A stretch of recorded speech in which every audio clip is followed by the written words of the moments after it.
Hi, I'm Tim Webster, and you don't need me to tell you that Austech is Australia's #1 advanced manufacturing and machine tool exhibition.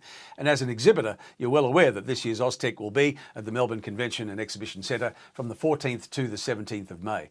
But now I've got a bit of news for you. You see, 2 years ago, I joined Scott and Lawrence in the Industry Update team for a day at Austech 2017 to find out about the health of Australian manufacturing industry. And I was really very impressed indeed. So this year, I'll be going along again to Austech, and I want to find out a whole lot more. In fact, much more. So I'll be spending a few days at the show with my Industry Update video crew, talking to exhibitors about their contributions to Australian manufacturing industry. And Industry Update will be broadcasting these interviews on all of its media channels. So I hope to see you there. And I can't see everyone, so if you want to be part of this unique media event, you need to contact Scott or Melanie at Industry Update.